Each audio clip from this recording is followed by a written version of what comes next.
piles in. That should be good timing. So welcome all. Scott Mann, I'm the director for North American Channel.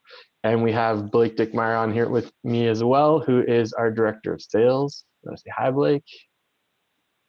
Hey, everyone. For those that have been on this before, this is our solution selling series. So this is really intended towards more of the sales audience, technical sales, whoever wants to get a little bit more into the sales acumen around pitching whatever topic we're talking about. Today we're focusing on VDI. If anybody was on at the start of the call, we think, what we saw last year was a huge increase in VDI, and I think we're going to continue to see that, and we're seeing that so far coming into 2021. So we wanted to start the year off with a session specifically around VDI, Scale Computing VDI, different use cases, how to pitch it, position it, navigating different deals. Some of those gotchas that we are very familiar with from navigating through the deals ourselves, that we wanted to be able to enable our partners and empower our partners to be able to understand that same type of information. In terms of Q&A and comments, I saw Caitlin just messaged into the chat. If anybody has any questions, feel free to respond to the panelists.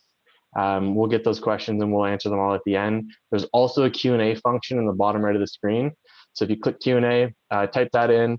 We'll try to answer it on the fly. And let me get this open for me. We'll try to answer it on the fly if we can. If not, we'll get to it all at the end. We'll save some time. I think we have an hour dedicated for today, but I don't think that we will take that full hour. We'll likely be more around 30 to 45 minutes and save you guys a little bit of that hour for you get caught up on emails and such.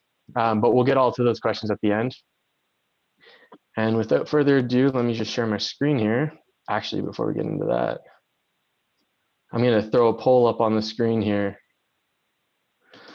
A poll just going to pop up on your screen. Do you currently sell VDI? Yes, no, unsure. Throw in your answers there if we can get that. I'd like just have that an idea of what everybody's currently doing so that we make sure we're targeting to the audience. I did a technical type of these presentations last week, and it was pretty interesting to see a 50-50 split on selling and not selling. So I think we'll probably land there, which wouldn't be a huge shocker. We're about 75%. Look like we're doing a good job on selling VDI. We've got around 60% right now that have sold it, and 7% that are unsure.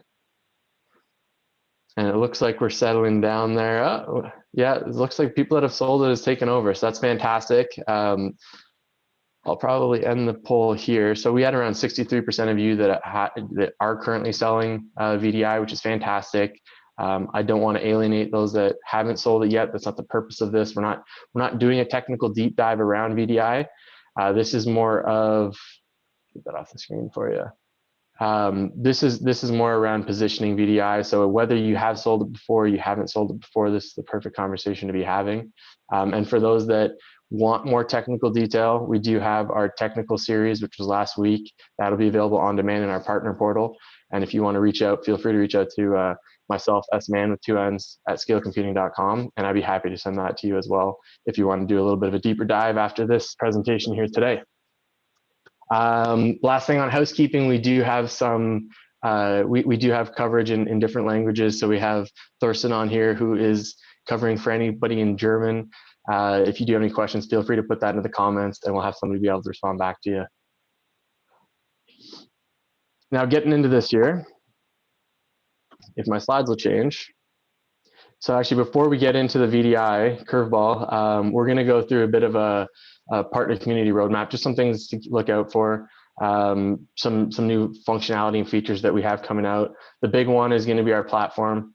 Platform is a word that you're going to hear me say a lot, and this is a word that we really built our solution around. I think it's our solution is built as a platform for your customers. Platform itself is our virtual conference. So it's not going to be like those other virtual conferences, which is going to be 3 days and you're dedicating 3 days to 4 hours of your day to sit and listening to people speak. We've learned a lot from the virtual conferences that we went to last year, and we did a lot of different surveys. We asked you, our partners, how you guys want to consume this type of information. And what we landed on was doing a series. So it's a virtual conference series that's going to take place over the early part of Q2. So it'll start out in April, and actually have the dates right here. So start out April 6th. It'll run towards the end of May. I think there will be another, the final day will be towards the first week of June. And we're going to cover everything from product vision, like the visionary roadmap, as well as the product roadmap, the program roadmap. You're going to hear from the likes of more presentations from me, but more importantly, you're going to hear from some of the executives at the company. You're going to hear from the CEO, the CTO, the VP of product management, product development, some very, very inspirational and visionaries within the company that you get to hear some good information on and get to see where we're going. And you guys can come along and ride with us along the way. There'll also be some sort of a prize giveaway that we're doing. So you do have an incentive to register to attend them. If you can't attend them for any reason, it's a-okay. They'll also be available on demand for all our partners. And then the next one, which is coming very soon, as in March 11th, I'm excited about this. It's going to be our partner quoting tool. So everybody's going to have access within our current partner portal. You see I've taken a little screenshot and shown what it will look like. If you log into partner portal right now, you'll see it ends at home there. There's going to be a new functionality called quote. What that does is it takes you to our internal quoting tool, and it gives all our partners their own instance of our internal quoting tool. And why that's really neat is because if you look at any of our SKUs, we know how to understand our SKUs and the terminology around it, but it's not the easiest to understand. And what this does is it gives you this guided selling functionality. So you choose the amount of cores you want, the RAM, the storage, and you can, how many CPUs you even want in it, and it'll make suggestions for you. So around this, we're building a lot more functionality around better enabling our partners so that you guys can understand, you guys can become a better extension of us, understand what we do internally, and use all those tools that we have internally that make us so successful throughout the sales process, and just make that better arm all of you so that you can do that in those instances that you want to do it. We're always still there for you. This is a teaming thing. This is just to better enable our partners and give you that. This has been a big request for us. So we'll give you that functionality so that you all are able to do that on your own. And there'll be some different training videos and workshops around that as well.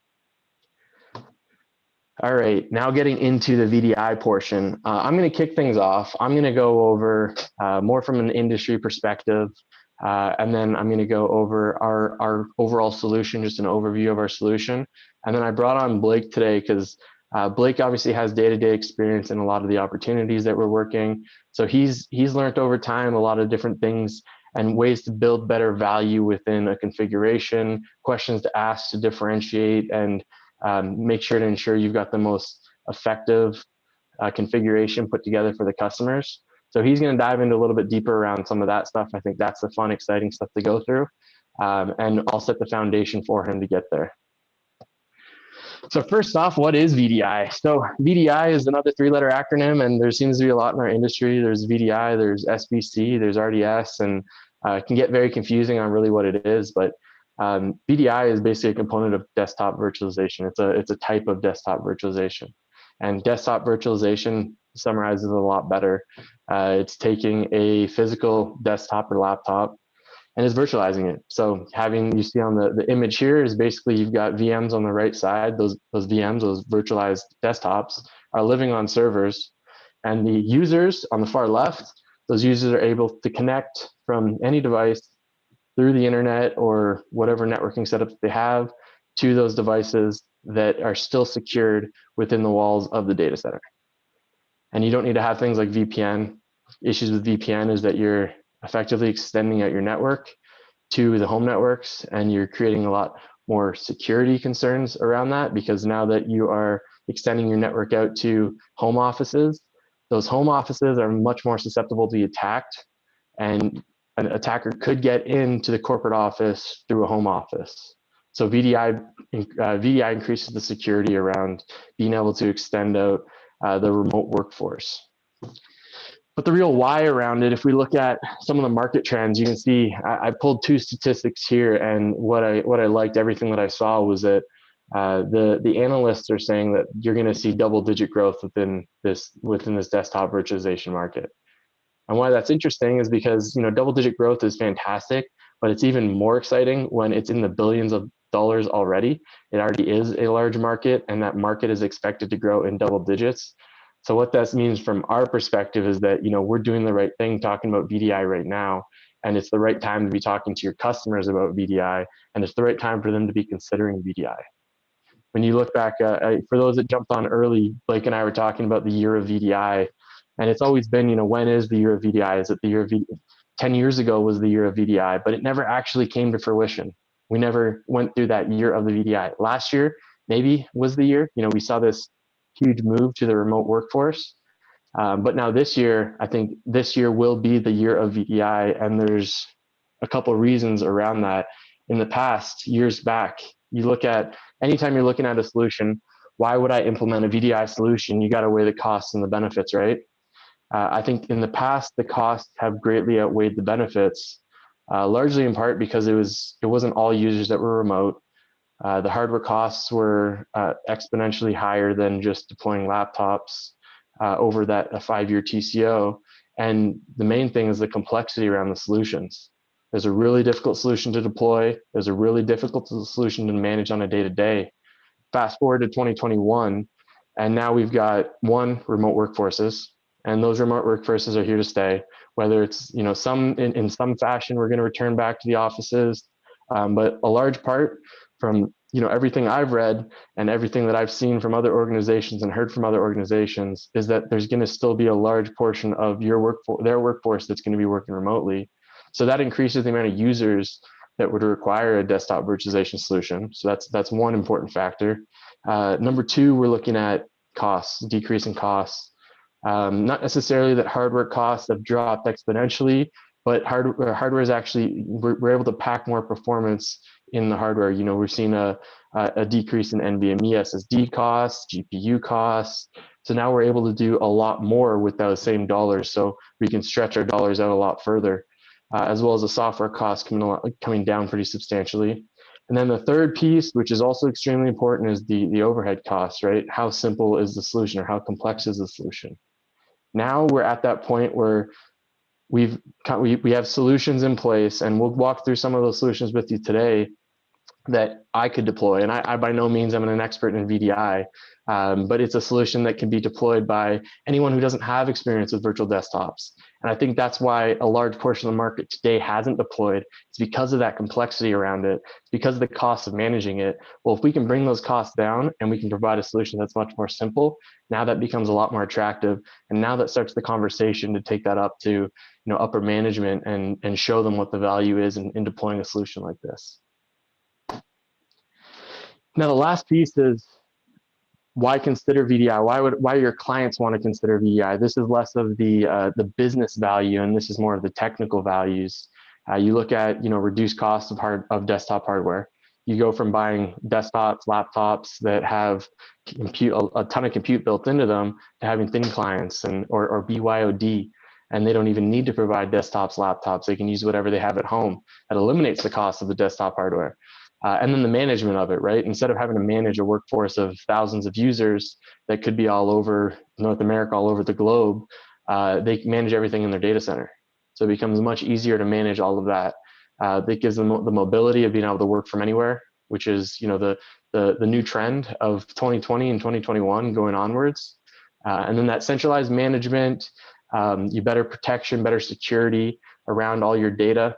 And better control over everything that's happening. Instead of having, if you have a user that has a laptop, they need additional compute resources, and they are a 2-hour drive from the office, you can't just go and give them more resources, right? In a remote or in a virtualized workforce, you just have to go into the data center and give that single user more resources. So it gives a lot more flexibility from that perspective as well.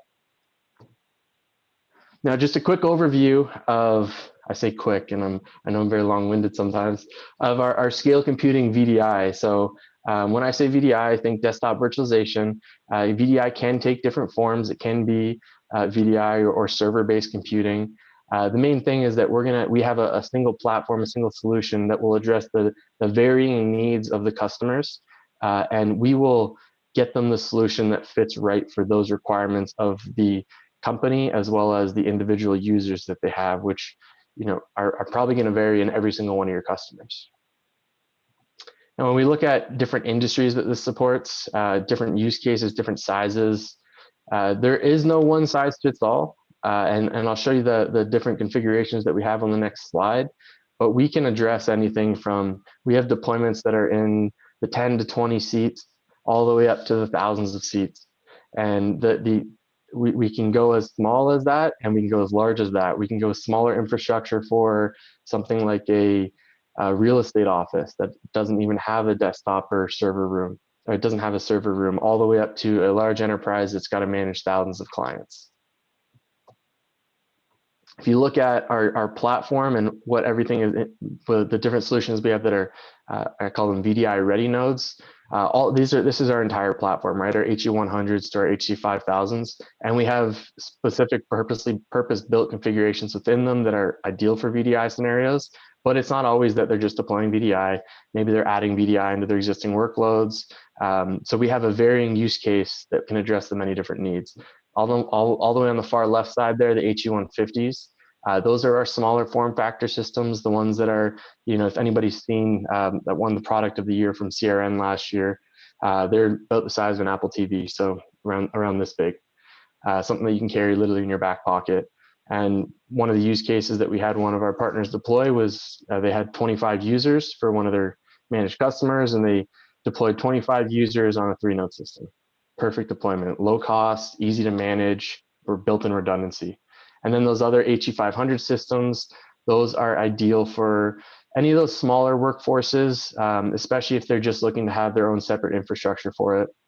We go into the HC1000, and now we get into more of our standard configurations. The logo that you see over top of that is the NVIDIA GPU.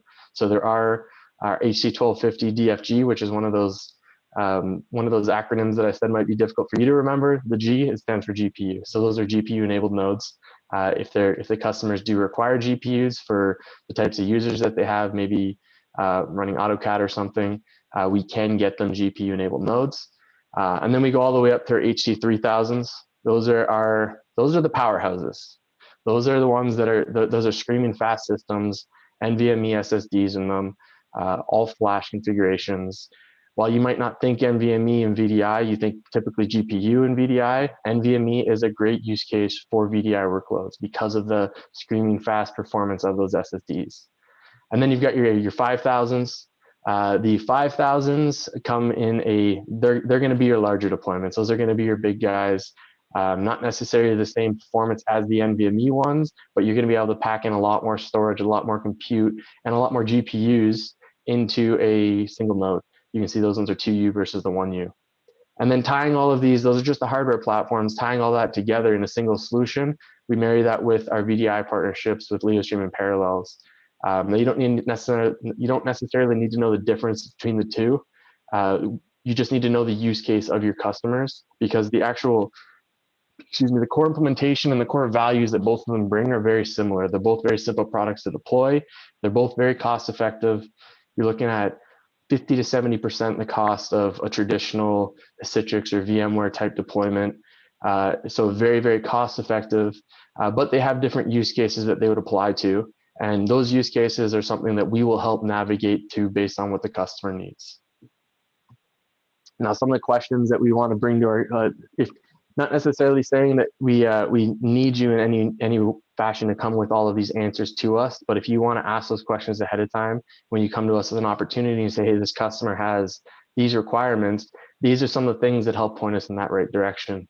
There's different licensing options, whether they want perpetual or subscription. There's different types of virtual desktops. So you can do persistent or non-persistent. I'll let Blake get into the differentiations between those and the licensing options and how to build value with that. And then there's different types of deployments I mentioned. You can do a full desktop, or you can just publish applications and have many people sharing those applications. That's that VDI versus SBC type use case. And then just understanding what the customer's needs are.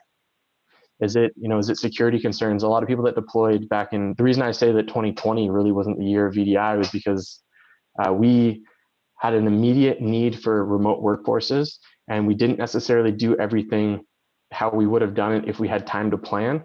So everyone deployed those remote workforces. They checked the box to say we get everybody up and running, but there might be some security concerns, some process concerns, and they can make their operations a lot more efficient if they implemented a VDI solution. So now they're looking at planning those things out and eliminating some of those concerns around like extending their network using VPN.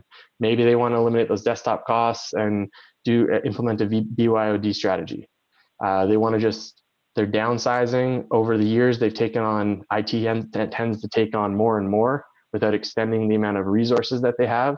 So ease of management is sometimes huge, as well as being able to operate legacy applications, especially depending on the vertical. Sometimes those applications don't get updated, and you can do things like publish applications to all those different users. Now, all of this can be very overwhelming. We know many of our partners have the capabilities and the resources to be able to do these types of deployments. Maybe you just aren't familiar with the Leo stream or the parallels. We do have professional services that, the way I see it, is we become an extension of your team. We can do the professional services and we can do the implementation. We can do the quick start service that you see here, or we can help basically put that t-shirt on to say, hey, we're with Mr. Partner here, and we are doing this implementation along your side, and use that as an opportunity to train your team so that they can go and sell those services later on. And with that, I'm going to pass the ball over to Blake. All right. So part of this is, how do you navigate a VDI opportunity or project? And what are some of the areas to ask questions for gaining a competitive edge? So one of the biggest ones that, as we've dug deeper into VDI and worked on integrations with several vendors, this is a commonly missed question, which seems kind of obvious, but how many concurrent users are you running? A lot of times we'll get into a project and you'll hear, oh, we have 1,500 users. You're like, okay, so you start the build for it. You're looking at the different platforms that Scott walked through. Each one has, benefits to it in areas that it performs better. So you start to select your configuration, and then you go back and you're like, well, let's evaluate what kind of organization is this? Is this a school where they have computer labs that we're planning around, but every kid needs a desktop? Or maybe it's a hospital and they run 3 shifts. We don't need to plan around every user. We need to plan around how many people are actually going to be accessing this at one time. That sways your build a lot, because you don't need a build for 1,500 at one time. It may be, 500 or 650 will be the peak. So there's major cost savings in right sizing the build, both on the hardware, which I think is going to be pretty obvious. If you don't need a build for that many, why do it? But on the licensing as well, based on the different ways they go to market on this solution and different VDI providers, there are different ways you can license this, whether it is a persistent desktop versus non-persistent, or if it's user-based versus just the desktop license, where it's the desktop that actually carries the license. Those questions can save a ton of money around it. Also, you evaluate the competitive landscape. Are they coming from a current VDI build where they're just refreshing their VDI solution, or are you up against traditional desktops? And each one has different implications on the total cost of ownership. When you go through and evaluate it, if it's just traditional desktops, on the surface you can look at the hard costs, where what is the cost of refreshing a desktop? But then as you dig deeper into what the real motivation needs to be behind the project is are you looking to save on management dollars? Are there compliance reasons why you're looking at VDI? What are all those soft costs that have huge implications over that 5-year TCO that we need to evaluate? If you're coming from a already built VDI deployment, well, that's a lot different. You're already realizing a lot of the benefits in terms of management savings, maybe compliance. Where this is going to see benefit is just ease of use in management and deployment. It's a very easy solution to deploy and get in the field. So all of those factors need to be looked at when you go through and are trying to determine how do you approach this project. All right, on to the next piece. So why Scale Computing VDI? Well, when we got into the VDI market, you go out, you evaluate, what is VDI? VDI is a lot of really small VMs running on infrastructure. Well, that's the whole goal that we set out to build. How do you make managing your applications and your workloads as easy as possible and as hands-off as possible? So when we went out and looked at VDI, we said, all right, yep, we already do this really well. What do we need VDI vendors for?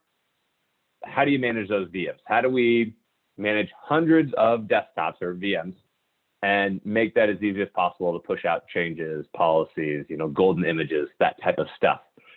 So that's why Scale. We've spent a decade building out a product to run workloads, and we've gotten really good at doing that.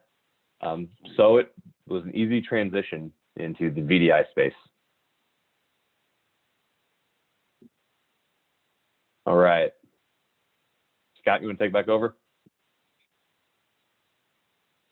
You're on mute. You'd think after a year of this, I'd be used to it, but still haven't figured it out. All right. So if anybody has any questions, there's a couple in here that I think are worth just addressing with everybody already. So the first, actually, this one, Blake, I don't know if you can better help answer this. I know that I'm running on a Mac right now, and I'm able to. A lot of our technical folks that are using Parallels are virtualizing on a Mac, but the question was, does Parallels help you virtualize Mac? Yeah, I would imagine. I mean, when I go and I look at it, you're basically just opening a portal in a web browser to the infrastructure, right? And that's where your desktop lives. I'm not an SE, so this isn't, don't take this as 100%, but I don't see any reason why it wouldn't do that. We've had people boot up VDI, the endpoint on a refrigerator, a Tesla, a Peloton. So yeah, Mac, no issue. Yeah, I did a quick Google and it does support Mac. Yeah. The wonders of Mac, the wonders of Google, I should say. And there's one question on why we have multiple VDI platforms, and it's really that one slide that I had that broke down into different categories. It's to address the different needs. We found that the different platforms were strong in some areas, and then the other ones we had gaps that we needed to fill. So that's where the second platform came into place. So it really depends on the use case and what the needs are of the users, and how we can better optimize the configuration based on some of the things like the licensing options and concurrent users, persistent versus non-persistent. So it's those types of questions that point us in the direction of where to go. And the quick start services that we have around that, they help with both. We also do have some some services certifications that we're launching. The first ones are going to be more around our systems. Those will be out by the end of this quarter. And then we have other service certifications that'll be coming out around VDI. So they'll address all of it. They'll address both sides of the VDI deployments. So no need to worry about which one. They're very similar. There are obviously differences, but we'll have everything to be able to address to make you capable of being able to deploy that and get some of those service hours that you want. There's also a difference in consumption. You have a perpetual versus a non-perpetual license. So that can help you hone in as to what you're really looking for and sweet spots within each. And then from the other question was, where do we source the VDI solution from? So everything comes from us. One of the things that a lot of our partners love about sourcing a solution through us is that you don't have the headache of managing multiple different vendors. While under the hood, it's a third-party technology. We treat it like it's part of our solution. So you're contacting us for frontline support. And then we have the escalation path into those third-party technologies, which I think is important because it makes the supporting side of it for either customers or for you supporting it for your customers a lot more streamlined. You have one number to call. You call us, we'll get all that addressed for you.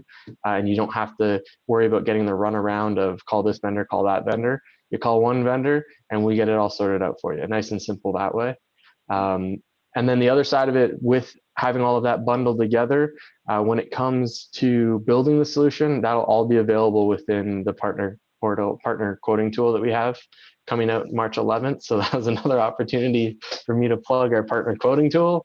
But you'll be able to put together however many licenses you need based on the users. And we'll have all the training and everything around both the VDI and the partner quoting tool, pre and post sale, ready to go within the next couple months here. Any other questions come in, or we got one more.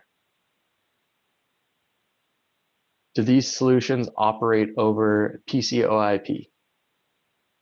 I'm going to say that this is a technical question that is beyond my ability, but Chris, I'll follow up with you. Unless I put it into our Slack channel and see if we can get a quick answer. Okay. And that's an easy answer. I can answer that question. So LeoStream, perfect. LeoStream is supporting PC over IP. Parallels not. There we go. And so the PC over IP protocol is completely integrated and fully supported in LeoStream. Awesome. Thank you, Thorsten. Perfect. I knew we had you on here for a good reason. One of the other questions that came in was whether you can run Citrix on us. So we are Citrix ready. I think the importance around the solutions that we have, or the importance around Parallels and LeoStream being an offering that we have built into this, is that they are integrated with us at the hypervisor level. So they're integrated with us at our operating system, hypercore operating system level. So we can do a lot more things to make the deployment a lot more efficient. Can you run other solutions on us? Yes. Is it going to be as efficient, as a cost effective? Probably not, but I would say bring any opportunities like that forward, and we'll definitely be able to address those with you. Awesome. Is that it? That's all we have? Fantastic. All right, so just to wrap things up here, reminder about the platform, our platform series that we have launching, that'll be coming out in just over a month on April 6th. So everybody who's on here will have an email invite for that. If you have any questions, if there's any specific content you want to see on any of these future solution selling or the technical versions, please let us know. When we close this down, you'll have a survey that pops up on your screen that asks you what you want to see from us later on. Some of the content I think we would be interesting to cover is video surveillance. Another one being edge computing. If there's anything else that anybody can think of that they would really like to see in more detail, please let us know, and we will be sure to cover that on some of these in following quarters from now. And with that, Thorsten, thank you for joining. I know it's very late your time. Blake, appreciate your time. Caitlin in the chat, and everybody on our partner side, we really appreciate everything that you guys do for us, and we're really looking forward to 2021.